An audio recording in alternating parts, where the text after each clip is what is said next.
Notice that as a child, she takes her face away. She looks around a lot.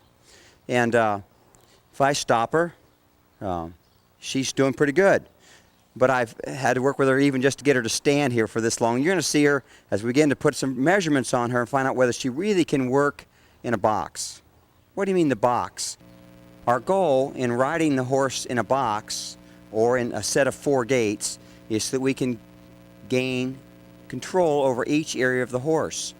Now obviously most people think they have control because they have a lead rope, and therefore if the horse runs ahead of them, they run right on by, but they have control because they have a lead rope. But the truth of it is the hind end of the horse, as in this mare right here, begins to move. She crowds out my space, she moves into me a little bit, and if something frightens her, she moves away from me. Though she stays buoyed or anchored to my hand, her hind end flies away. But when the mare begins to take her attention away from me, I'll begin to tap on her shoulder right here, on her side of her shoulder. And she speeds up. Instead of looking to me and stepping over, she speeds up.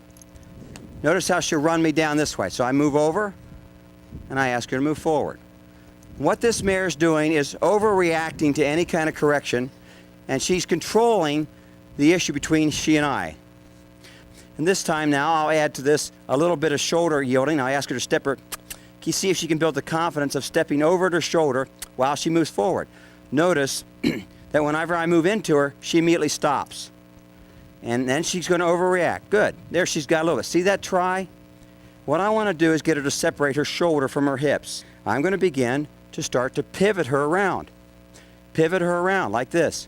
Now be careful because, now see how she comes in and defends herself? I want her to move forward, and I'll come in and encroach upon her territory a little bit, move into her face, and this mare can be pretty aggressive. So already, just to get her here, I had to teach her to load, and she wanted to rear and strike all the time.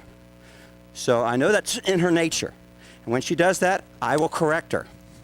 That's unacceptable, unexcusable misconduct.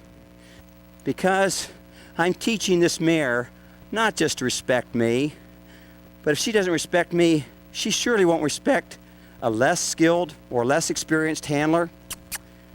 Ah, beautiful. Now, I would never have gotten that close to her face before because there was too much risk. But now seeing the change in her countenance, I don't mind getting into her presence a little bit, like this, and pushing her a little bit. Nice. She picked up her front feet and she moved away from us. She stepped away. And the mare starts to move like a ballet mare with grace. Well, if she's going to do anything physically, any kind of performance, if she can't do it on the ground, she's certainly, nice stuff. You see, we've got control of that foot. That's what we want. If I step back, watch her look for a way to please me. Watch her step her front over, pivot on her hind end, and push off. Move her shoulder over in a wonderful way. And then I'll push her to the outside and do a little bit of a figure 8 here, or pivot. This is the most challenging to them because they have to have a lot of self-control. That's when they get mad. See, and she quit. She handled about half of that turn pretty good. That's all right.